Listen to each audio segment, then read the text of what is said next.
Jednoduché kuracie rezance, poďme na to.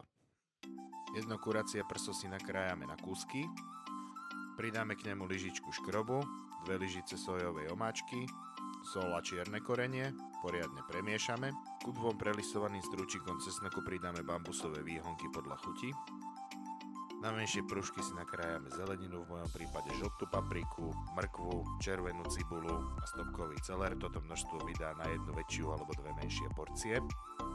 Omáčka sa bude skladať z 2 lyžic tmavej sojovky, 1 lyžice ústricovej omáčky a 2 lyžic vody. Do vriacej vody si dáme variť rezance. Použitý typ rezancov sú tieto japonské udon nudle z Lidla. Do vriaceho voku môžeme použiť kokosový alebo arašidový olej a orestujeme na ňom do farby mäso.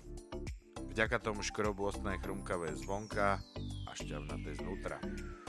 Po dorestovaní si očistíme vok, pridáme cesnak a bambus a v zápätí aj zeleninu, 2 minútky orestujeme, následne pridáme to kuracie orestované mäso spolu s omáčkou a minútku 2 takisto zarestujeme a nakoniec pridáme už iba nudle, poriadne zamiešame a opekáme 2 až 3 minútky.